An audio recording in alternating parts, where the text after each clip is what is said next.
Welcome to Sukesh economy classes.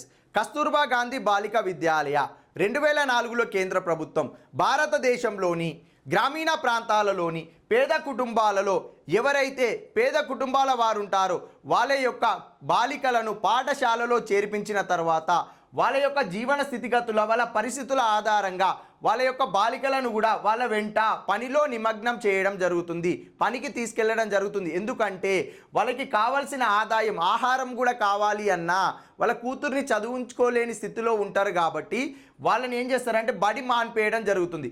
అలా ఎవరైతే బడి మానివేశారో ఎస్సీ, ఎస్టీ, బీసీ, మైనార్టీ వర్గాలలోని పేద ప్రజలలోని బాలికల కోసము తీసుకొచ్చిన స్కీమే కస్తూర్బా గాంధీ బాలిక విద్యాలయాలు. ఇందులో భాగంగా 6 నుండి 12వ తరగతి వరకు అనగా 6 to 12th వరకు కూడా ఈ బాలికలందరికీ ఉచితంగా విద్య అందించడము, అదేవిధంగా ఉచిత భోజన సదుపాయం, ఉచిత హాస్టల్ సౌకర్యం, వీరు చదువుకోవడానికి లైబ్రరీ ఫెసిలిటీస్, వీటితో పాటు వీరికి ఉచిత యూనిఫామ్ ఇవ్వడం జరుగుతుంది. అదేవిధంగా వీళ్ళకు నెలకు సరిపడా కనీస అవసరాలను కూడా ఈ స్కీమ్లో భాగంగా కస్తూర్బా గాంధీ బాలిక విద్యాలయాల్లో భాగంగా 6 నుండి 12వ తరగతి వరకు వాళ్ళకి కావాల్సిన అన్ని సదుపాయాలను కూడా ఈ స్కీమ్లో భాగంగానే కల్పించడం జరుగుతుంది.